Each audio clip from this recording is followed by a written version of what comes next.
Yeah, baby. Good morning, afternoon, evening, wherever you are, and welcome to Nerdtube. And it's time to talk about the dark side of the ring, episode 4 of season 5, Saving Face, the Brutus the Barber Beefcake story. I am here with my usual cohorts in wrestling.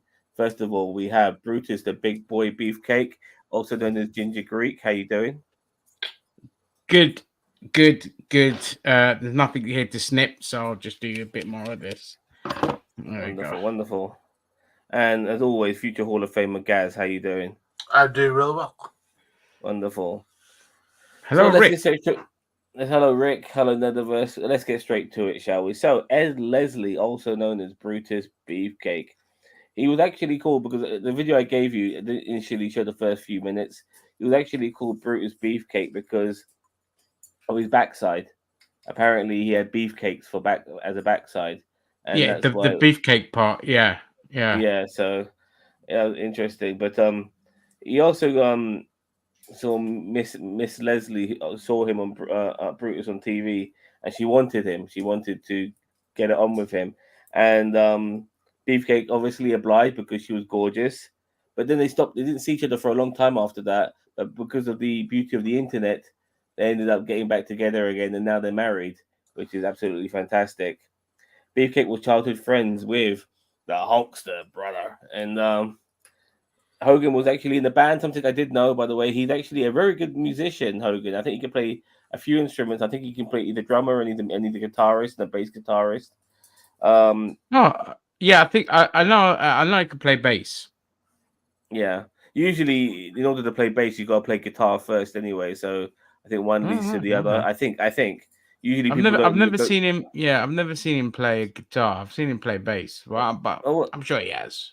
yeah, yeah. So, yeah. So, Hogan was in the band, but he realized, as far as he was concerned, that the money to be made was in wrestling. Him being friends with Beefcake, he told Beefcake, "You want to join me for wrestling, brother?" And Beefcake said, "Yeah." And then for the next 18 months, they worked out twice a day in his garage lifting weights, and then they became monsters. So I can imagine that. Now, Hogan, he kind of I'm got sure into they the took a few shortcuts along the way. Oh no, that wasn't until the '80s when the old steroid stuff happened. So no, because Hogan got a lot beefier in the '80s. yeah, yeah, he was. I would even say Yeah. maybe Shawn Michaels to a degree, but Shawn Michaels had that Chippendale gimmick kind of early on when he became the HBK. But and we'll get onto that in a second. So Hogan is in the industry and he helped BK by making him um, his tag team partner, Kayfabe Brothers, and they became the Boulder Brothers. And he was Dizzy Boulder. Jesus Christ, Dizzy What a name. Boulder. Yeah. So Hogan ends up being a top guy in the WWE, and Linda McMahon, of all people, likes the name Beefcake. We have to remember at the time, even though we call him Brutus Beefcake, Brutus Beefcake, his real name is Ed Leslie, or Leslie, or something like that. Let me remind myself. Yeah, something along those lines. So they decide to give the name to Ed. He becomes Brutus Beefcake. He actually does a lot of cardio so he can trim himself down and have that Chippendale gimmick. Shows himself to Vince McMahon. Vince McMahon, as that famous meme of Vince McMahon going like that, loves it, Yeah. and and he ends up uh, continuing this gimmick, but he tags up with Greg the Hammer Valentine, Yeah. of So all this people.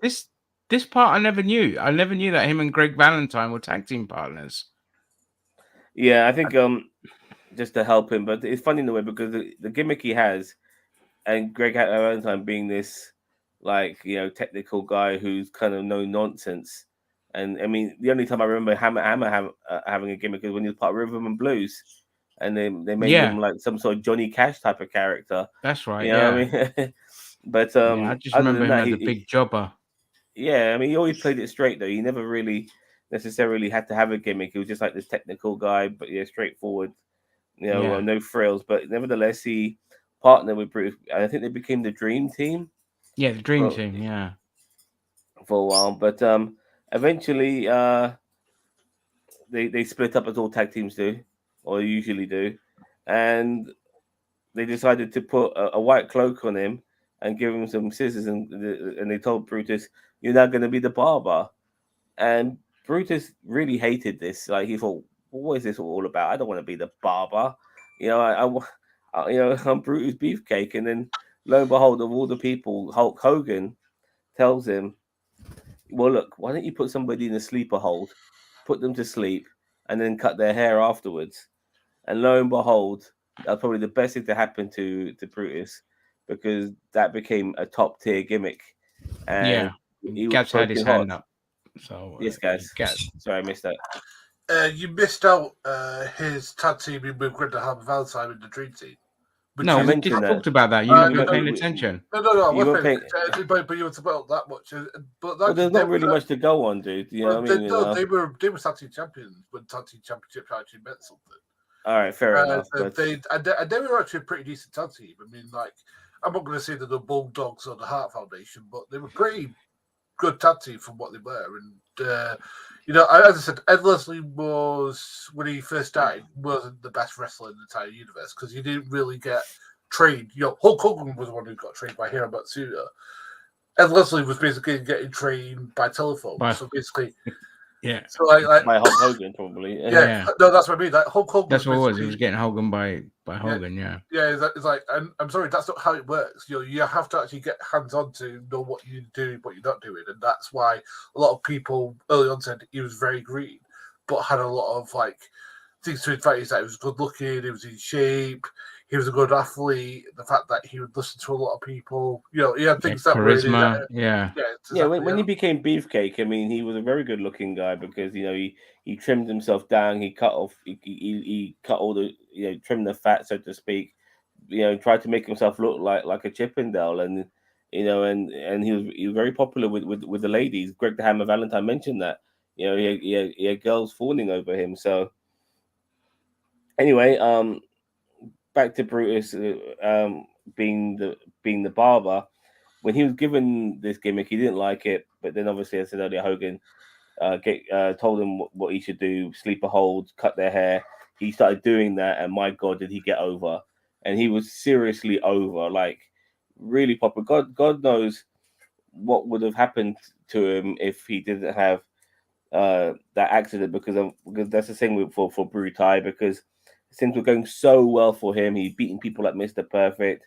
He's SummerSlam is in the horizon, and then on 4th of July he has the accident that kind of derailed his career. Now, I did know about this accident. I think a lot of people knew about the accident, but I didn't Yeah. know. WWE talked about it a lot as well. They had a whole um they had a whole thing announcing what had happened to him, and then when he came back, they did a whole sit down talk with him. I remember this like vivid because I was a huge Brutus the Barber Beefcake. Like I had like I think when the original toys came out, I think I had every single version of him as well as like all the Macho Mans and things like that. Because yeah, I liked his gimmick. I liked his look. I liked his. I just thought the wackier the sillier the gimmick. I Mm, just thought it was fantastic. Yeah, Gaz. I was just gonna say that, like, because his gimmick was silly, but it wasn't too silly. It was kind of like he keeping it. It just felt like, oh, that's just something he does. Like he puts people to sleep and cuts their hair. Like I remember one match where it was a hair match where he was getting his ass whooped, and then all of a sudden he just pulls out the sleep out of nowhere, like, and cuts the guy's hair off. Literally, Yeah, changed it yeah, off. yeah, It's changed yeah. it like absolute. Changed it absolutely off. It's just like great. Um, I mean I mean, like, because I actually remember when he comes back, because did he come back with like a load of bandages, or am I misremembering it? Or he had some over his face, didn't he? he had a whole face mask thing Yeah, going. yeah. Yeah, but I haven't got to. We'll get to that but Oh, regarding the sorry, comeback, because yeah. He going on to the accident now, because it was July the 4th. It was one of those rare days wrestlers get off, and he's having a party. And they're having a barbecue, and there's a paragliding guy there and stuff. Got a couple of wrestlers with him as well, and then he's about to go paragliding, and I think one of his colleagues, she's already on the paraglider itself, or the parachute thing. But just to cut a long story short, without getting into too much detail, she ended up hitting Brutus while he was in the water, and Brutus like didn't really know what was coming towards him, but she was coming at such tremendous speed that the impact of her knees basically crushed Brutus's face. Well, let's put it this way: if she'd have hit him on the back of the head, he probably would have been a cripple or dead. Yeah. So he was lucky that she caught him here, where there's nothing like that could like end your life immediately. Was if they should have got hit at the back of the head, that's like a bullet to your face. That was what happened to him. And let's just breeze through this because I don't want to. We're going into too much detail and don't need to. You know, his face gets crushed in. He's choking. He gets taken to a hospital. Yep. Plastic surgery, full reconstruction, all this kind of stuff. 16 hours of reconstruction, but after that, he then has Hogan to pay him a visit. And this is the thing: a lot of people say a lot of bad things about Hogan, but he left his wife, his pregnant wife, to go see him. You know, I think I think Hogan at that time was based in California, and I think Brutus was in Miami, Florida. So he flew the other side of the country to see him and spend time with him and help him out. And then the funny thing with Sherry Martel is that Hogan told Sherry, "Look, when you go see him, don't react." And Sherry actually reacted like unintentionally because she couldn't believe what she saw. And I just wanted to, it was all funny. And apparently that's what made Brutus laugh. He was able to laugh finally after all of this. And credit to him because you're having your friends around you, but he had no parents. And especially something like a Hogan who's top tier to get you back on your feet again. And the surgery he had, and credit to that surgeon. I mean, he was a specialist. He was a facial specialist in plastic surgery. 16 hours to work on his face, reconstruct his face. I mean, that's $1 Million Man stuff right there. I mean, I mean, because I was actually looking at his face throughout this program, and I could not tell that he's had any sort of reconstruction surgery at all. Couldn't even tell when he came back. Like back then, when he came back, we didn't was like what's wrong with his face? There's nothing. Why is he wearing a mask? Kind of thing. We didn't realize at the time. Well, I mean, you look at somebody else whose face had changed, even though he looks the same, he looks different. The only thing I can think of is Mark Hamill, the actor who plays Luke Skywalker. Yeah. You look at him in New Hope, and then you look at him at Empire Strikes Back. There is a significant change to his face, but you wouldn't have thought that with Brutus Beefcake. Maybe because he's so big and muscular and strong, and that played a part. I don't know, but nevertheless, Beefcake. That's the other thing as well. That muscle could have saved his life as well, probably. Yeah, being a tank, probably helped him. Anyway, Beefcake wasn't planning on wrestling anytime soon, but he did start working out again. He was making terrible B movies just to help pay the bills. But before you know it, he's back in the WWE, and he's got the barbershop, which obviously has one of the most memorable segments in Marty Jannetty and Shawn Michaels, but let's not go into that. But like all things, it runs its course, and the set gets destroyed by Mania 8 by Sid Justice. But by Mania 9, Beefcake is back in the ring, and he's tagging with Hulk Hogan. And they win the tag team championships. He's wearing a mask and all of that. Yeah, I was so happy when he came back. I know Mania 9 sucks, but I was so happy to see him back. Yeah. So was I, because it was just so good to AC him back and see him just like win that belt. I mean, who did they beat for it? I can't remember who the belt beat for. I can't really remember because Mania 9 is terrible. But it is. But regardless, I always felt there was like a it was $1 Million Man and IRS. Oh yeah. Money Inc. Money Inc. Yeah. I always felt that he just wasn't the same. Like there was such a gap, between what I think maybe Mania 4 or 5 until Mania 9. There's like a huge gap, like that big of a gap. It just sometimes means that you just don't. Yeah, if you're not wrestling religiously and being on the scene enough, then I think it can have an effect on your gimmick. Anyway, he went to the Indies until Hogan went to WCW, and he followed suit. Unfortunately, he couldn't take the Beefcake gimmick with him, and so he started having all these other gimmicks like Oh. Zodiac and Booty Man and the I remember Butcher. these. I None remember of these them. as well. I was so annoyed with these because obviously There's None of also, them got I over. was a fan of Beefcakes. Yeah, so was I. And I think the Zodiac might be the worst one because you have like these cryptic flaming these cryptic promos about like, you know, oh, on this date I'm going to do this. It was just like, what the hell is this? Yeah, about? yeah, exactly. So Yeah. I personally didn't understand why. Like you're all right, fine. You don't call him Brutus Beefcake anymore, but he could that he doesn't own that name, but he could still be a barber, surely. You know what I mean? You know, and so you can still give Or him the the barber hairdresser. gimmick, or the Yeah, the hairdresser, hairdresser, Mr. or the Trim, or the shearer, or something Ali like that. Barber, call You him know, something but like that. yeah, I would have but paid to see that. Yeah, There you go. so sort of like Arab gimmick or something like that. Yeah. but anyway, once again, Bischoff proving wrong as usual, so that they couldn't repackage Beefcake, but he worked out, grew his hair, and came back as Dog the Bounty Hunter. Sorry, I mean the disciple. You did look like Dog the Bounty Hunter. I am the dog, the big dog. All right. Anyway, like a lot of wrestlers, you know, he lost his money. He had a money manager who took him and So I Hogan's just want to, money. before we go, Yeah. so I did not recognize him when he came back as a disciple. I did not recognize that was Brutus at all. It took me a while, and I think it was in one promo video that he was in, or promo that he was in, where I suddenly realized, oh my god, it's Brutus Beefcake.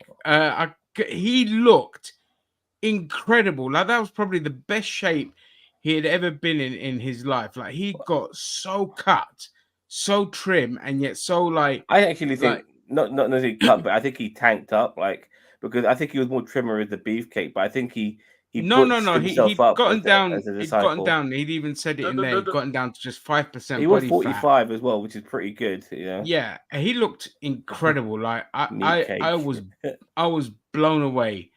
Yeah, there you go, Brutus the hairdresser, meat cake. There you go. But Perfect. I had to agree. As a disciple, he got in amazing shape.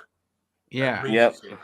it was a great look. That was the best. That was the best look he ever had. It's just a shame that the flaming disciple was just so terrible as a flame. Well, Yeah. when it came to Brutus, even when it came to something that was pretty good and he put the effort in, they still just couldn't last. And even regardless of being a disciple, it was still like if he wasn't going to be the barber anymore, then it almost felt pointless because nothing was topping that. Nothing came close to topping that. No. Not even the disciple. So anyway, but also they took it out. They definitely took out their frustrations on him, like because he was Hogan's mate. They just didn't like him. It's a bit dangerous because he is Hogan's mate at the end of the day. So yeah. Anyway, you look. It's funny. Just on a little tangent here, like you see Brian Knobs in this, how terrible he looks. But earlier on, we saw Jerry Sags, who looks really good. Yeah. I mean, and you can tell with them two now, the Nasty Boys are splitting up and what directions they've taken. And I think Brian Knobs was always the one who was like friends with Hogan. I think Jerry Sags being friends with Brian Knobs kind of kept him in the loop. But it was always Brian Knobs. I wonder how their friendship began, but that's for another day. I think they just works out together. I think. Back to the same. Yeah, like one of these could have worked if they stick with it, but WCW's policy was let's put something out. If it doesn't work in 2 or 3 weeks, we'll just can it, rather than let's throw it through and see how it develops. Yeah, they did a lot of that with Canyon as well. They put him in horrible gimmicks. That just sounds like the WWE as well, but it's more like okay. No, but WWE will stick with a terrible gimmick for a while. Yeah, but they get the idea. Yeah, but it's just like not an extension, but like a shorter version of what WWE would do. But regardless, so anyway, Beefcake had a money manager who took most of his money as well as Hogan's. Hogan, obviously being a top tier guy, was always going to be stuffed with cash, but Beefcake had no money and he was no longer with WCW. That's devastating. So he ended up taking a regular job as working on a toll booth at a train station. And then Brutus's medicine kind of fell on the floor. A co-worker found it, opened it up, it went everywhere and thought it was anthrax, because back then the anthrax scare was quite a big thing, and because of that, the owner of I mean, it's funny because Valentine says it was like some sort of narcotic, whilst I think his wife Missy said it was aspirin. We'll never really know, but regardless, it cost Brutus his job, and Brutus actually Well, said if that it's in that a was the wee best. baggie, then it's not aspirin. We won't say what it is because we want to keep Yeah. our monetization. But yeah, So, but regardless, Brutus said he lost his job, and that was the best thing that ever happened to him. So he returns to wrestling, but this time he has Missy by his side, and this is the thing, because nothing was made very clear here by the dark side, but him and Hogan have a falling out over Missy. Now, watching this twice, and listening to all the other wrestlers talk about it, it was kind of hazy what was going on, because some say it was Missy, some say it was Brutus being a hanger on. Brutus saying everyone else was jealous because of who his wife was. It wasn't made clear why Hogan and Brutus, who were tight as anything, fell out, but they did. yeah, I mean, And I think. I can And speculate why. go on, you okay, speculate, and then keep it we'll all clean. speculate. All right. Well, didn't he sleep with Bubba the Love Sponge's wife? Not saying, but just like you just did. But Like his wife was. Missy? Hogan. Missy did. No, Hogan slept Hogan. with Bubba the Love Sponge's wife. It's not out of the realm of possibility. He But kind of asked Brutus to do the okay, same to so Missy. Hogan also slept with Missy. Is that what you're No, saying? no, no. I'm saying I reckon he propositioned Brutus to sleep with him, but Brutus said no. I reckon that's what happened. But apparently the falling out is to do with Missy. Yeah, Not. that's what he's saying. So Gary's saying that Hogan probably fancied Missy, wanted to sleep with her, and Brutus and Missy were like, no, and then that's what may have caused the falling out. That's Gary speculating. Okay, Okay, yeah. That's what all I'm right. speculating. You mentioned Bubba the Love Sponge. I was like, well, what's going on Yeah, here? no, he was just saying because he did this, he may have also tried it with Brutus Oh, I get and you. I get you. I get you. right. Well, two things for me. Number one is that's just cold from Hogan to just do what he did like that after all those years of friendship. And is it if it's over the wife? Why? Because she was looking after and was headstrong and didn't want her husband getting messed about. Then you know, I feel bad. I feel bad for Brutus. Like I thought, it's just a horrible way for a friendship to end over a woman, and either it's because of what Gary speculated, or it's just because they didn't like her because she's headstrong and doesn't want her husband getting messed about. And she'd be validated in that because he literally lost all his money because of somebody, and that somebody was probably somebody that Hogan knew that messed them all about. But Hogan was perfectly fine afterwards, but obviously Brutus wasn't. So I just Yeah, think but it's Hogan cold, and was they in a just better all position. completely shut him off. I agree. Now, Yeah. despite their fallout, Hogan then inducted Beefcake into the 2019 Hall of Fame. And watching this, at first you thought, of course, yeah, but I had no idea about their fallout. So watching this, if anyone's going to induct Beefcake, it's got to be Hogan, and he did. But when you watch them two hugging each other, like there was no No love. anything, nothing meaningful in that hug as well. But regardless, and that was the last time they saw each other, which was 5 years ago, which is incredible. But even after all of that, Brutus, he's still he's holding out olive branch, whatever it may be.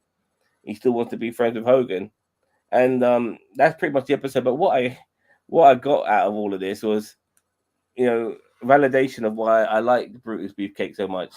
He seemed like an awesome dude, really endearing, happy-go-lucky, really likable guy, down to earth. down to earth. I mean, yeah, you got a friend like Hogan. I mean, of course, I don't want to say take advantage of him, but like people in this world, like there's never really been an occasion really where I haven't had an opportunity because of somebody else or knowing somebody or something. That's just life. That's just life. He's not the only wrestler to ride on the coattails of a friend, But the thing is, he wasn't a divvy about it. He wasn't like, okay, Bischoff says later on he might have had his difficult days and all of that, but he was never notorious. This is why you got a whole episode of Dark Side of the Ring, and nothing about it screams about his backstage behavior. Nothing sticks out that wasn't like what other wrestlers were doing at that time. It wasn't anything crazy. He wasn't like a steroid user, and you could tell he wasn't a steroid user. All this kind of He stuff. dabbled a little bit here and there, but compared to Oh, other I see, people, yeah. there was nothing. Right. But Yeah, compared to nothing. like Hogan, yeah. No, he I mean, wasn't like really we're a talking, big deal. recreation, not performance enhancing, but recreational. Oh Like, yeah, that yeah, I mean that stuff. But again, yeah. that's what I mean. That was normal. That was even he said it. Look, you're on the road 24/7. Your body's getting beaten up. You're gonna have to take something that kind of helps you relax or takes the edge off and all of that. That was normal. I mean, there's a picture still of David Boy Smith. I mean, we know what David Boy Smith was like, but yeah, it just like I just felt bad for him watching this episode because like, it's a genuinely nice dude, a rarity in the business. Who, okay, so what? His friend, and this is one area up until the fallout of Hogan that should be applauded. This kind of level of loyalty to take him literally everywhere. He didn't have to. Hogan's a very self-serving man. He doesn't really care about anyone but Hogan. But to see that he does take his friends with him. I mean, there's like the whole thing, like in the in TNA, the entourage. Oh my god! Yeah, the entourage in TNA. Before he went to TNA, he tried to run his own promotion and all this, and he did like gigs out in Australia. And you saw all the people that were with him in that picture. That was, that was him trying to start his own promotion and all this. And he had all his friends on there. Yeah. I'll send you the video from Top 10 Wrestling. They literally just did a video on it about top 10 failed or top however many failed promotions. And in it talks about Hogan's ones. This was just today I watched that video.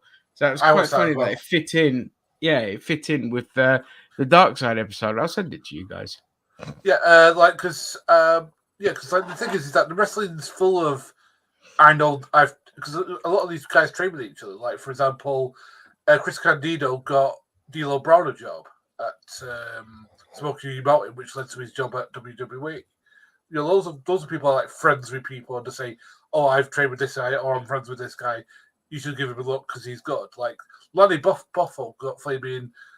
What was it, like 6 or 7 years where he wasn't even on television, but he was still receiving like £1 million a year from playing WCW because he was Macho Man's brother. So like it all happens, where people know people and they just say, "Oh, he's my friend," and you look at him and you think, "Oh yeah, he's got talent," and plus they get along, so they'll be able to travel together. And nepotism is big in wrestling as well, by the way. Let's not forget that, people, even though they are talented, Randy Orton, Cody Rhodes, The Rock, Roman Reigns, the Usos, like nepotism plays a massive part in wrestling. Night Hearts, all of these, the Hearts just generally. So if people are having a go at him for being a friend, that's just a joke, And he did get over as the barber. He was massively over. He would have been a top mid-carder. He would have been a top mid-carder, one of the more popular ones, along with like your Mr. Perfects and all this kind of stuff. He was there. He was right there before that flipping injury happened. And if it hadn't happened, he would have gone on. He would have been an Intercontinental Champion. And then, God knows, it might have not become stratospheric. He would have eventually probably fizzled out because there's only so much you could do with a certain gimmick. But they could have evolved that. They could have had him like, cut Jake the Snake out. Or something, you could have made it a heel gimmick. A heel gimmick. You could have had it like the faces are afraid to fight him because he's shaved the hair and then he goes up against I don't know. Cuts Hogan's hair. I mean, how big a moment would that have been if he'd have done it to Hogan? Just even if it's just a tip. But because they could have done the friendship angle and how he backstabs him and stuff like that. Yeah, exactly. And he shaves him, and then now he's shaving off all the hair of all the popular baby faces. Bret Hart, I don't think Bret Hart would have put him anywhere near his hair because probably not. But it could have really become something. It wasn't for that accident. But then saying that, Barber Shop Corner was a fantastic segment. It Yes, was it a was. kind of took over from what Roddy Piper used to do, Piper's Pit. You know, and then we also got the Snake And Pit Brother as well. Love and all of that. Yeah. yeah, and we got that infamous kick from Shawn Michaels. Through the You window. know, pick another setting, it might not have had the same impact. If they'd have done it in the in middle of the ring, window. it might, yeah, because you went through a window that had a just so you know he has a lot to be proud of, and the accident derailed him, but he has a lot to be proud of, and not many people will get to where he got, and he could have easily got kicked. Like we're talking Vince McMahon here. If Vince didn't want Beefcake, you saw what happened. He just fizzled out. Just get rid of him. But you know, he let him become his own thing, and he really got over people. I loved him. I had all these toys. Me too.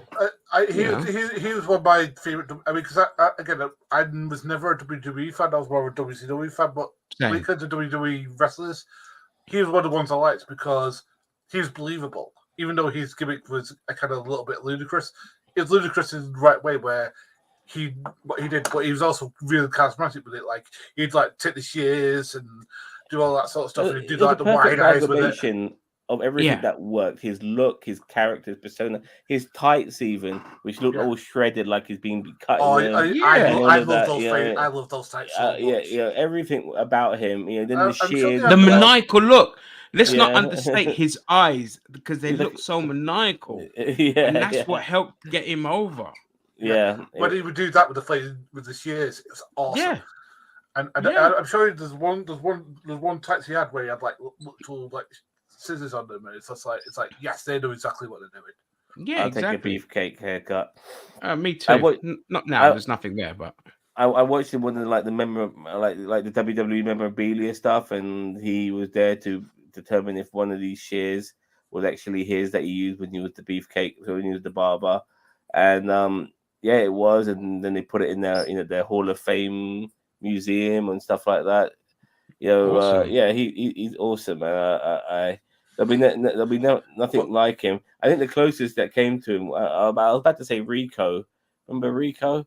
I remember Rico. Yeah, maybe him, like a stylist, but maybe I'm not so sure. But there hasn't really been anything close to Beefcake in somebody cutting hair. I mean, you've had hair matches and stuff like that after Beefcake, but nothing really that close. So yeah. No. Anyway, great stuff. And next week, guys, you told us earlier, Harley Race, a legendary figure in the WWE.